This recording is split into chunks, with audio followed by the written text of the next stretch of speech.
Start. Hello everyone, this is energetic girl Ragini. Welcome to Snapper's Quest Motivational Academy.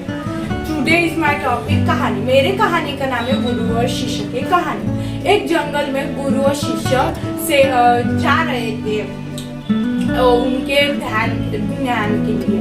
वो जा रहे थे, उनको जाते जाते रात हो गई.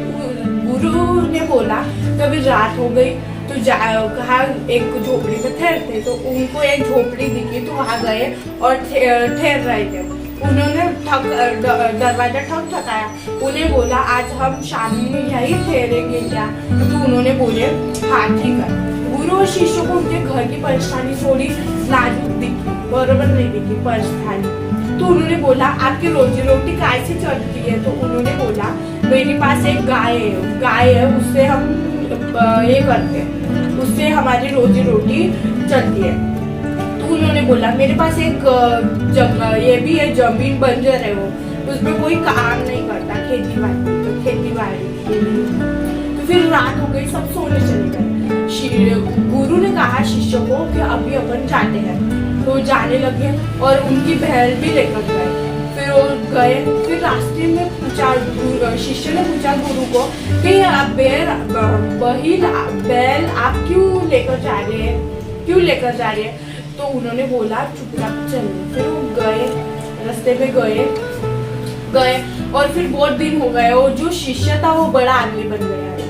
फिर उसने सोचा कि बहुत दिन हो गए, 1 वर्ष हो गए, 2 वर्ष हो गए, अभी हमको कुछ जाकर देखना चाहिए वो इसकी जमीन वाले की परेशानी कैसी है. तो वो गया और देखा तो जो झोपड़ी थी वो बंगला बन गया. तो जो बंजर जमीन थी उसमें फूल से पूरे भरे हुए फूल थे. फिर वो गया और उनको वही दिखा. उसने उसको पूछा क्या मुझे पहचाना? उस दिन हम रात को आए थे गुरु और शिष्य. तो हाँ बोले. उसने कहा कि आप कहाँ गए थे उस रात के बाद? मेरी बैल भी चोरी हो गई. उन्होंने सोचा, मेरे गुरु ने सोचा, अच्छा सोचा. उसने सोचा कि मैं सोचता हूँ क्या मेरे गुरु ने क्या बोला था और मेरे गुरु की बात सच्ची थी. तो इससे हमें सीख मिलती है क्या कभी भी अपने को एक चीज रोक के रखती है. वो कभी उसकी गाय थी, अपने कुछ भी चीज हो सकती है. इसलिए बाबा